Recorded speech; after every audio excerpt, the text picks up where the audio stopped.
Paano ka kikita gamit ang iyong personal delivery link? Excited ka na? Simulan na natin! Once na ikaw ay naging online franchisee ng TokTok, ikaw ay mabibigyan ng personal delivery link at magagamit mo ito para kumita dito.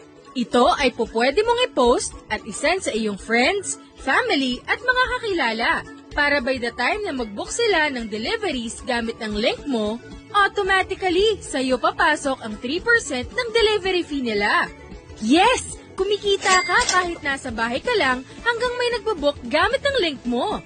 Ang format ng iyong personal delivery ay www.toktok.ph/delivery/online franchisee ID number.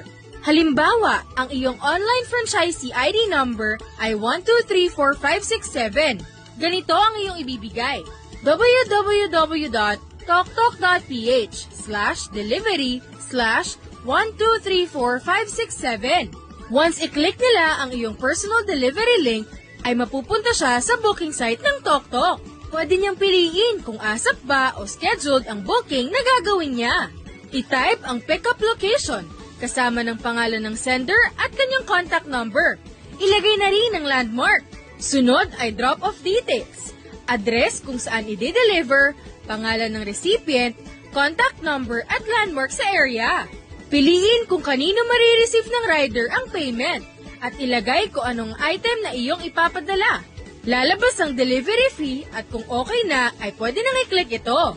Kada may magbo-book gamit ang iyong personal delivery link ay may 3% income sa delivery na ibobook niya.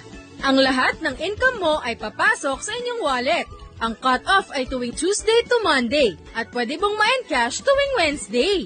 Subject to terms and conditions.